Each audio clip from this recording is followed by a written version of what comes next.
오늘 말씀의 제목은 선택입니다. 국내 베스트셀러 작가 중에 김난도라는 교수님이 계세요. 해마다 이제 대한민국의 트렌드를 분석을 해서 이제 책을 발간하시는 분인데, 이번에도 트렌드 코리아 2024라는 책을 내면서 올해 대한민국의 사회적 흐름이 어떻게 형성될지를 예측을 하였습니다. 여러 가지 흥미로운 주제가 있었는데, 그 중에 육각형 인간이라는 그런 챕터가 있었습니다. 육각형 인간. 육각형이라는 도형을 여러분 생각하실 때 어떤 대상이 가지고 있는 여러 가지 특성을 비교 분석할 때 이 육각형의 도형을 사용하고는 하죠. 가령 운동선수 같은 경우 이 육각형의 모양에 근력, 지구력, 순발력, 유연성, 민첩성과 같이 이렇게 비교하는 그래프를 헥사곤 그래프라고 말합니다. 그러니까 이 육각형의 모든 기준의 축이 끝까지 차올랐을 때 완벽한 정육각형이 되는 것이죠. 그래서 육각형은 종종 완벽이라는 의미로 쓰이는데, 요즘 사람들, 그러니까 2024년도 특별히 20, 30대들이 이런 완벽을 추구하는 성향을 보인다고 합니다. 외모, 학력, 자산, 그리고 집안, 성격, 특기 등 모든 측면에서 약점이 없는 사람을 선망한다는 것이죠. 그러니까 이런 신드롬은 아무래도 소셜미디어의 영향이 크고요. 인플루언서의 그런 SNS를 보면 대부분 다 완벽한 자신의 모습을 올리기에 나도 그처럼 완벽한 모습을 갖춰야 한다는 어떤 유형, 무형의 압박이 가해지고 있다는 겁니다. 여러분, 10년 전까지만 하더라도 누가 더 공부를 더 잘하냐, 이런 단일 차원의 경쟁이었다라면 이제는 그 비교 항목이 많아졌어요. 그래서 더욱더 복잡하고 치열한 경쟁 사회가 되고 있는 겁니다. 이게 올해의 트렌드라고 합니다. 육각형 인간. 그런데 사실 이런 완벽을 추구하는 성향은 죄의 시초였던 아담에게도 동일하게 적용되는 내용입니다. 여러분, 아담이 먹은 선악과는 단순히 금단의 수단이 아니었어요. 선악과를 먹은 이유는 하나님처럼 되기 위함이었어요. 완벽해지려고 하는 것이죠. 사실 하나님께서 아담과 하와에게 다 주지 않으셨습니까? 완벽을 허용해 주셨어요. 그런데 그중 딱 하나, 이 선악을 알게 하는 나무의 열매만을 금하셨는데 아담이 이것을 못 견디겠는 거예요. 무엇을요? 내 위에 무언가가 있다는 것을. 다 가졌거든요. 다 가능한 사람이거든요. 그런데 나보다 위에 보다 더 큰 존재가 있다는 것을 아담은 견디지 못했던 거예요. 그래서 선악과를 왜 먹었습니까? 내가 제일 크다는 것이고 내가 완벽해지고 싶다는 겁니다. 그렇습니다. 여러분, 죄라는 것은 이처럼 내가 완벽해지고 싶은 것, 자기 확대의 욕망입니다. 자기를 계속해서 확대하려고 하는 거예요. 인간은 태생적으로 확장의 흐름 속에서 살아가요. 어렸을 때부터 키와 몸이 자라고 지식이 넓어지고 소유가 많아지고, 그러나 이것을 무한하게 확장하려는 그 완벽의 욕구가 죄의 근원이라는 겁니다. 그래서 이 자기 확대의 욕구를 멈추지 못한다면 사람은 끊임없이 이 죄악의 사슬에 묶일 수밖에 없어요. 왜냐하면 현대사회는 계속해서 부추기거든요, 우리를. 네가 부유해져야만 누구도 너를 건들 수가 없어. 너의 그 사업체가 이 계열 속에서 가장 큰 기업이 되어야 되만 다른 사람들이 너를 공격할 수가 없어. 교회도 마찬가지죠. 무작정 더 커져야 되는 교회, 무작정 더 우리만 더 잘 먹고 잘 지내야만 하는 교회, 소유도 1등, 규모도 1등, 삶의 육각형을 완벽하게 채우려고 모든 것을 자기를 확대하려고 합니다. 세상이 이처럼 자신을 확대해야 된다고 했을 때, 여러분, 그래서 우리의 삶이 지금 더욱더 피곤하고 공허하다는 증거일 수도 있습니다. 구약의 코엘렛 전도자는 이 점을 명확하게 언급을 하고 있는데, 전도서 1장 8절과 9절에 이런 말씀이 있습니다. 같이 읽겠습니다. 모든 만물이 피곤하다는 것을 사람이 말로 다 말할 수는 없나니 눈은 보아도 족함이 없고 귀는 들어도 가득 차지 아니하도다. 이미 있던 것이 후에 다시 있겠고 이미 한 일을 후에 다시 할지라. 해 아래에는 새 것이 없나니. 지금 이 말씀이, 만족을 모르는 이 전도자의 말씀이 우리의 삶과 지금 너무나 닮아 있다는 거예요. 눈을 보아도 족함이 없고 귀를 들어도 가득 차지 아니하도다. 그렇게 날마다 공허하고 곤비한 가운데 무엇을 선택해야 될지 모르는 이 혼란 속에 많은 사람들이 지금 살아가고 있다는 겁니다.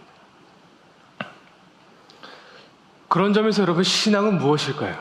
신앙은 제동장치예요. 내가 끊임없이 나를 확대하려고 할 때 신앙은 그것을 멈추게 하고 도리어 비워내고 나를 가만히 있게 만듭니다. 고요함 속으로, 침묵 속으로 우리를 이끌어줍니다. 그리고 무엇을 깨닫게 되냐면, 내가 나를 위해서 확장되려고 하는 그 발버둥을 멈추게 하고 지금 나에게 그저 주어진 이 삶에 대해서 순응하고 순종하는 법을 신앙은 깨닫게 한다는 거예요. 왜 자기 결정권이라는 단어가 있잖아요. 자기 결정권. 자기의 삶을 스스로 결정한다는 이 권한이 여러분, 조선 땅에 들어온 지가 100년이 채 안 된다고 합니다. 이전에 사람들이 어떻게 살아왔나요? 가장 중요한 것은 자기가 선택할 수가 없었어요. 그냥 주어졌어요. 대표적으로 결혼이 있죠. 저의 조부모님 시절만 하더라도 결혼식 날 가야지 배우자 얼굴을 볼 수 있었잖아요.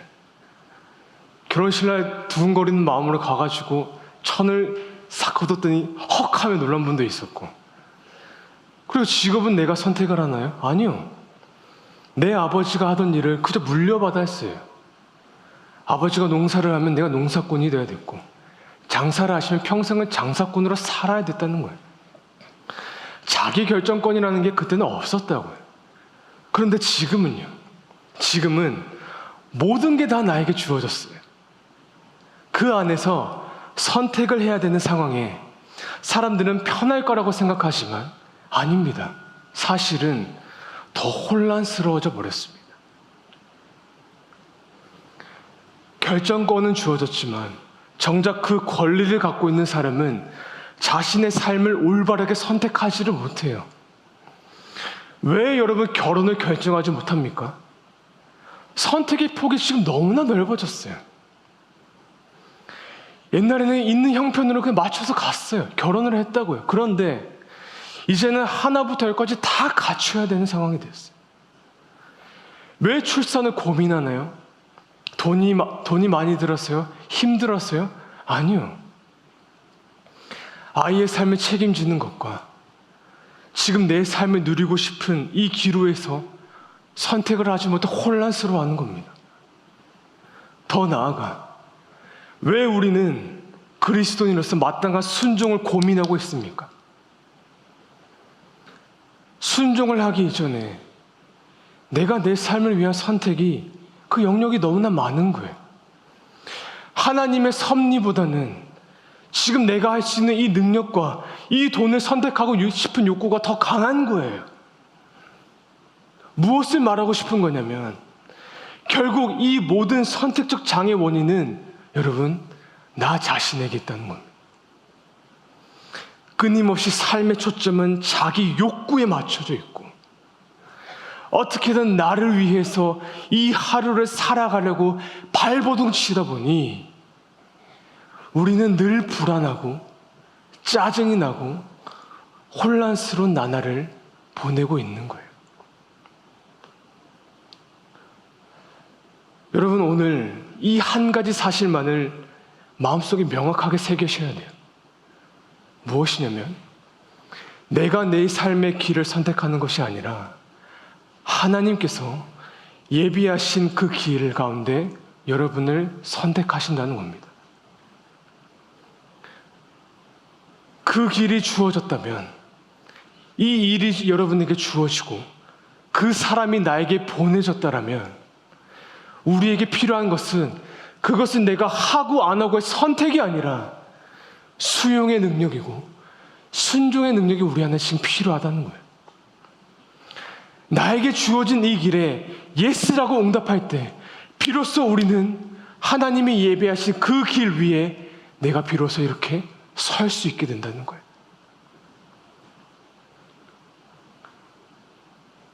생각을 해보면 여러분의 삶에서 가장 소중한 것은 사실 우리 스스로가 고르지 않았어요. 여러분, 국적을 여러분이 고르셨습니까? 자녀를 여러분이 고르셨습니까? 하물며 수많은 종교 가운데 예수 그리스도를 여러분이 선택하셨습니까? 아니요.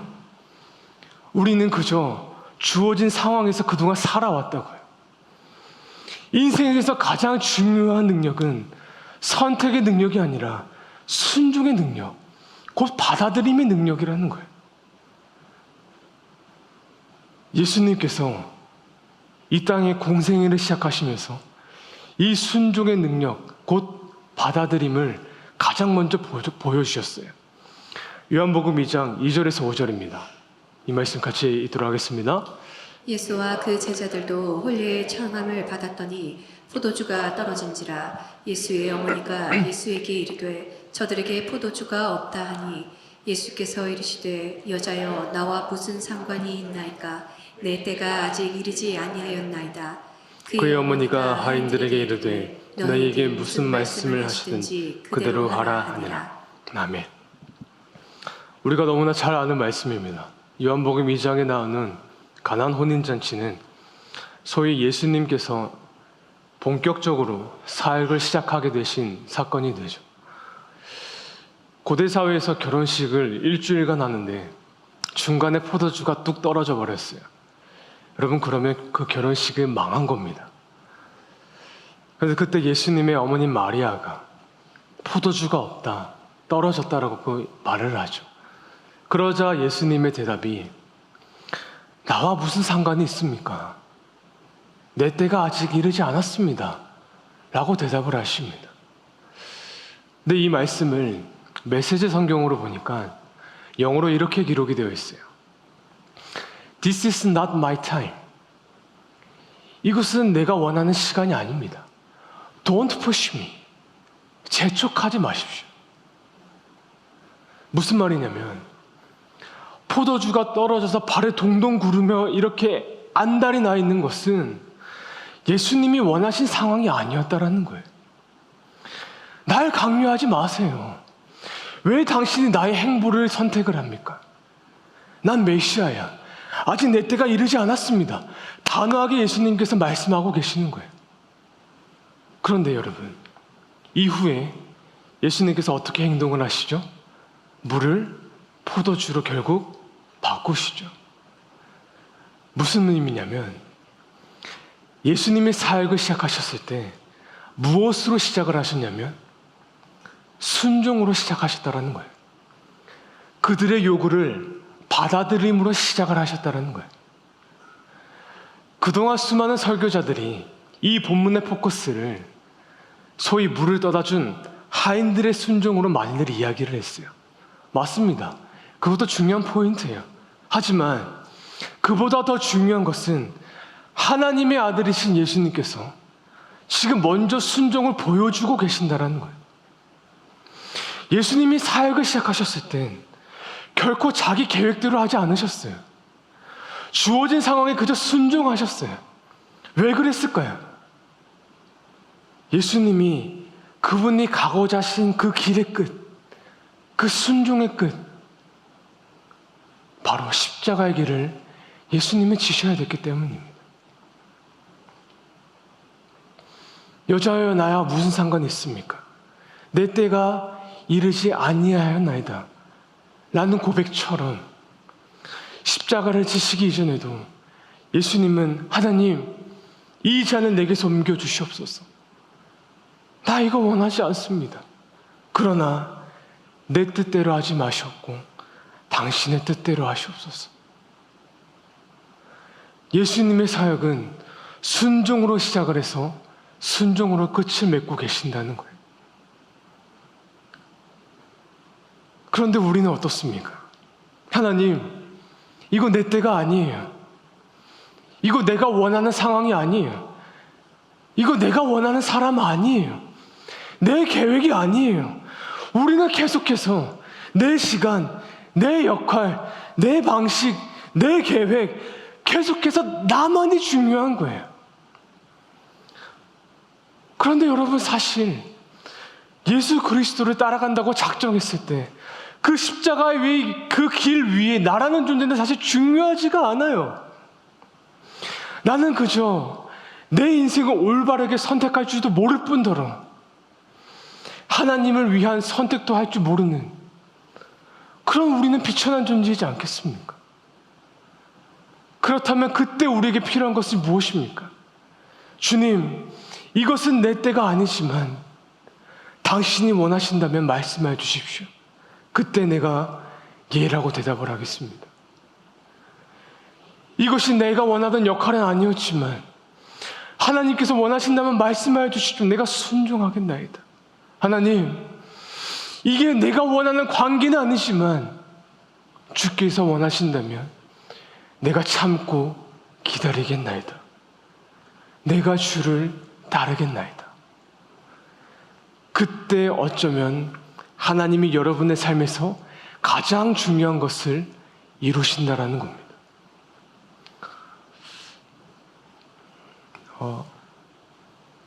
지금 저희 교회 안에서도 이제 신대원 생활하시는 전도사님이 계시는데, 신대원 생활을 할 때 가장 여러분 피곤한 날이 주중에 이제 금요일이 가장 피곤한 날이거든요. 이제 화요일부터 금요일까지 매일 이제 새벽 기도회, 또 채플회, 공부회, 과제, 소위 이제 훈련을 받으니까 육체적으로 금요일이 되면 지쳐요. 그래서 대부분 이제 학교가 다 위에 있으니까 이제 집으로 내려가는 그 차 안에서 그가 못잔 잠을 자고는 하는데, 저는 3년 동안 천안에서 부산으로 내려오는 그 차 안에서 잠을 잘 수가 없었어요. 그러니까 정확히 말하면 이제 못 잔 거죠. 그러니까 노트북을 켜고 차 안에서 설교 준비를 해야 했던 거예요. 그러니까 그때 당시 첫 사역지여서 첫 사역지에 어떻게 하다 보니까 부서를 3개를 이렇게 맡게 되었어요. 그러니까 시골 교회에 노동 착취를 이제 당한 것이죠. 김해칠산이라는 시골 동네였는데, 왜 처음에 목사님께 면접을 이제 봤을 때 목사님이 저한테 얘기하시기를 초등부에 한 20명 정도 아이들이 있다. 그 아이들을 이제 담당해서 이제 교육적으로 이제 가르쳐라. 그리고 이제 중고등부가 4명 나와 있는데 이 아이들은 그냥 가끔 간식 사주면서 케어 정도만 해줘라. 그렇게 분명 이야기를 하셨어요. 그래서 이제 첫 주 사역을 시작한 첫 주 교회를 갔죠. 갔는데 그날 중고등부 애들이 15명이 온 거예요. 그러니까 알고 보니까 왜 시골 교회라서 부교육자가 안 구해지잖아요. 그동안 교회에 오셨던 분들을 보니까 대부분 나이가 정말 많으신 분들이 오셨고, 또 듣도 보지도 못한 독립교단에서 오신 분도 계셨고, 그러다가 거의 뭐 십몇 년 만에 처음으로 같은 고신교단에 또 부산에서 젊은 전도사가 오니까 시골 그 총구석에 소문이 난 거야. 얘들아, 도시에서 전도사님이 왔다. 여러분 그 선생 김봉두라는 영화 아시죠? 이제 제가 그 꼴이 된 거예요. 첫날 15명이 오는데 어른들이 저를 째려봐요. 무언의 압박을 주는 거예요. 눈으로 이렇게 이야기하는 것 같아요. 전도사님, 예배를 드려야 되지 않겠습니까? 아니 이건 내 계획이 없었는데 분명 목사님 그냥 케어만 하라고 하셨는데. 그래서 첫 주부터 결국 예배를 드렸습니다. 그런데 중요한 건 그날 중고등부 예배를 마치고 나서 중고등부 예배 드리는 것을 유치부를 담당하는 여집사님이 보신 거예요. 그래서 퇴근하려고 짐을 싸는데 벌컥 사무실로 들어가서는 전도사님, 유치부도 예배가 필요하다고. 근데 때마침 담임 목사님이 그 길을 지나가셔서 제가 목사님 그러면서 속으로 저 좀 살려달라고. 근데 목사님이 하면서 못 들은 척 그냥 지나가셨어요. 왜 이미 다 계획한 것 마냥 이제 막 온 전도사가 뭔 거절을 할 수 있겠냐, 이걸 이용한 것 같은.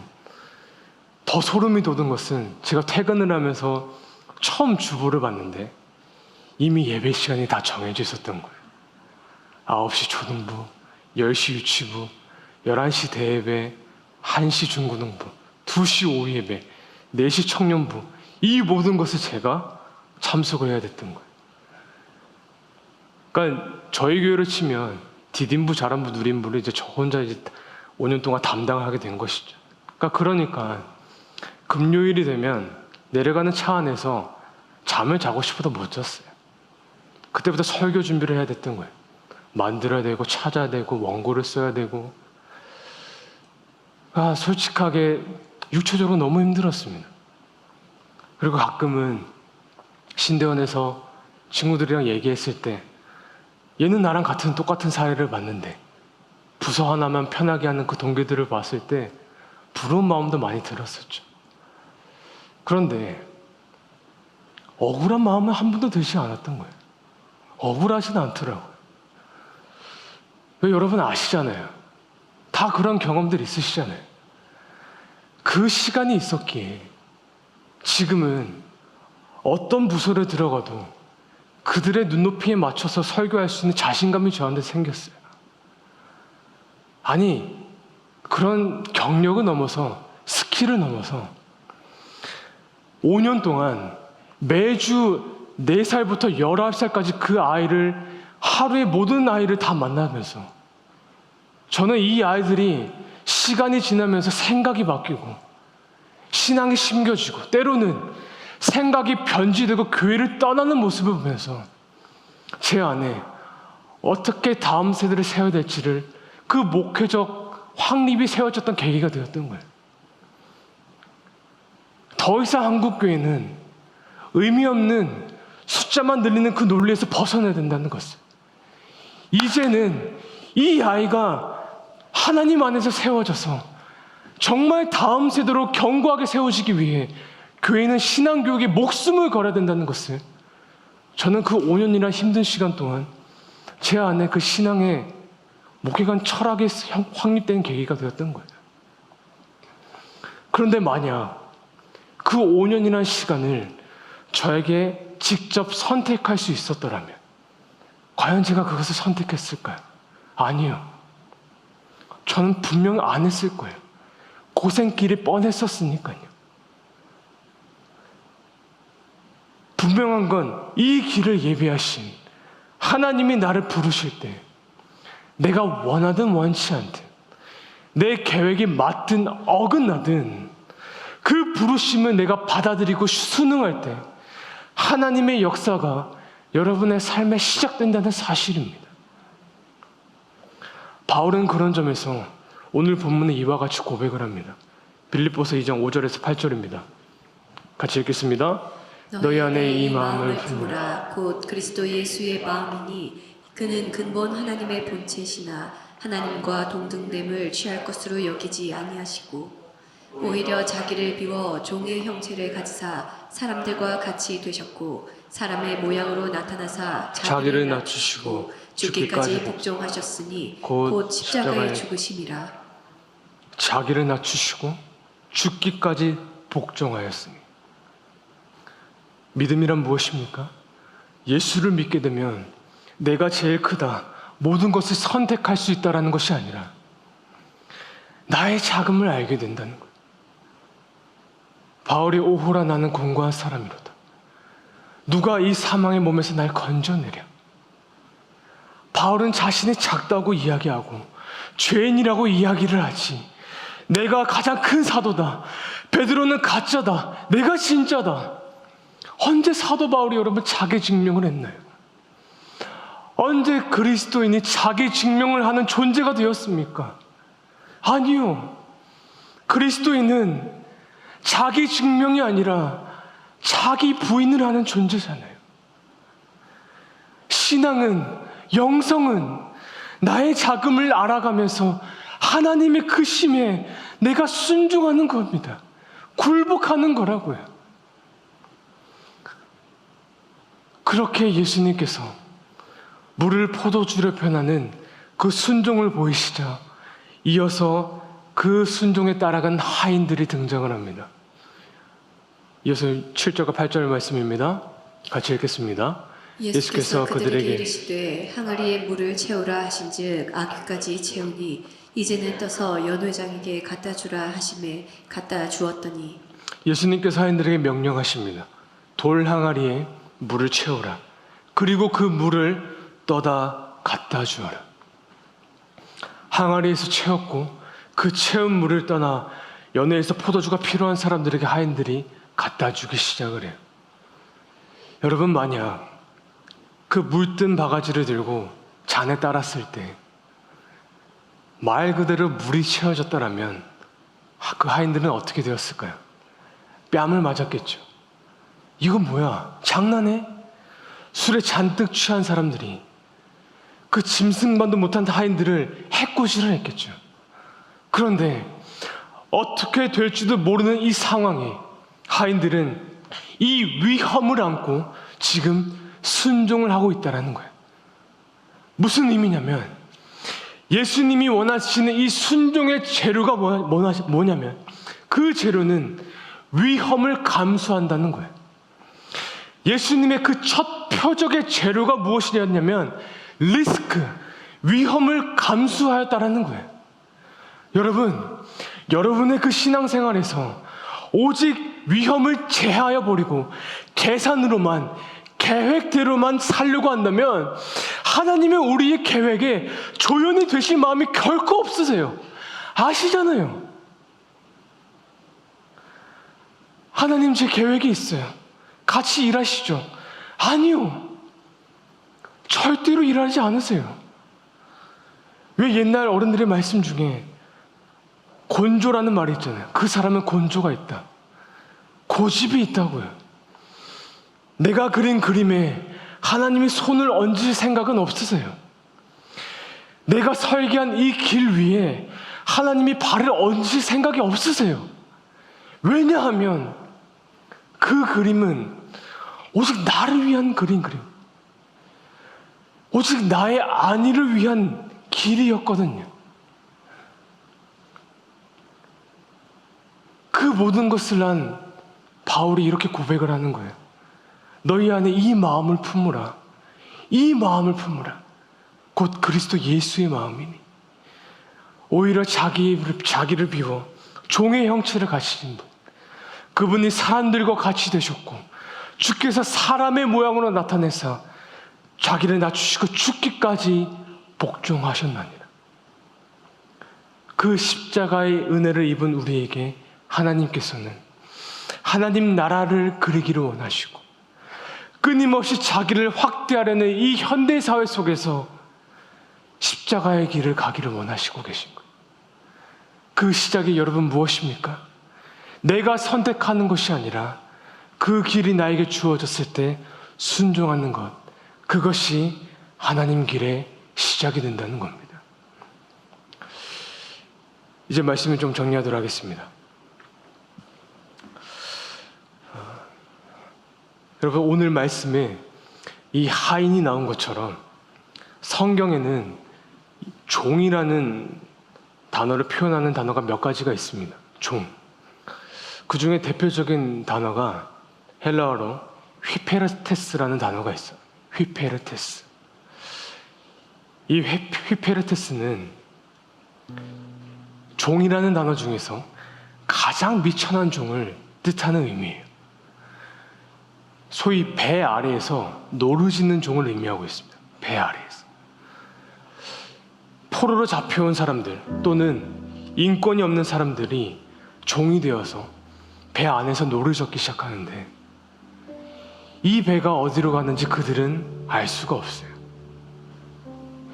그리고 자기가 원한다고 노를 지을 수도 있는 것이 아니고, 자기를 원치가 않는다고 이 노를 쉴 수도 없어요.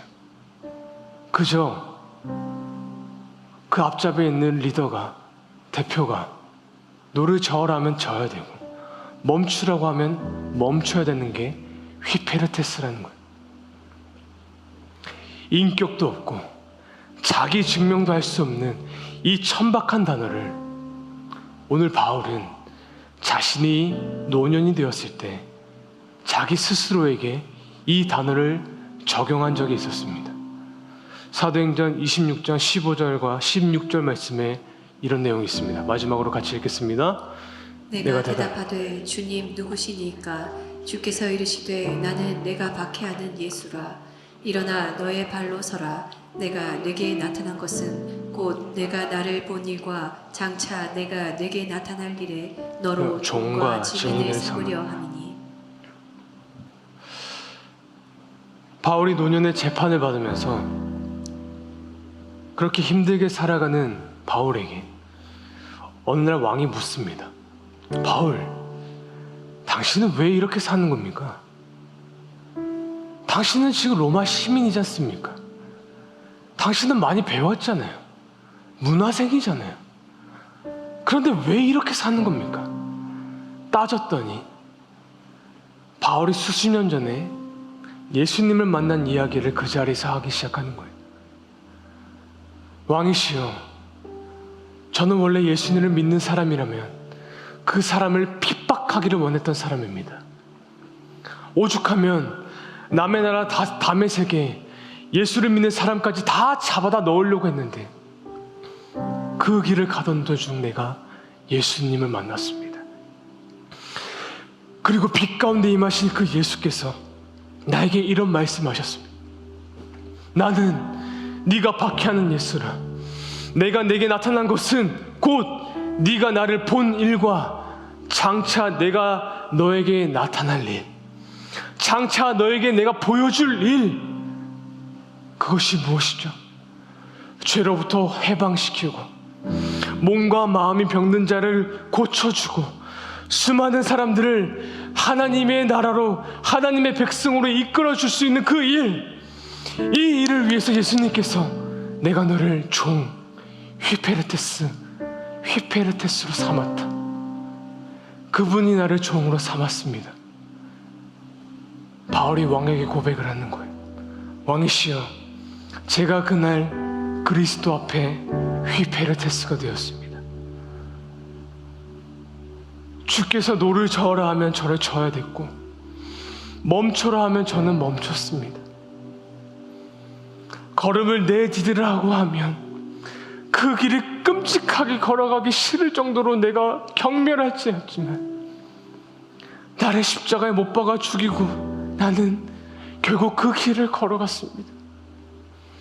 내가 그토록 원하던 것이 코앞에 있었는데 주께서 멈춰라고 했을 때 나는 그것을 다 포기하고 그 자리에서 멈췄습니다. 왜냐하면 나는 휘페르테스였기 때문입니다. 모르고 갔었습니다.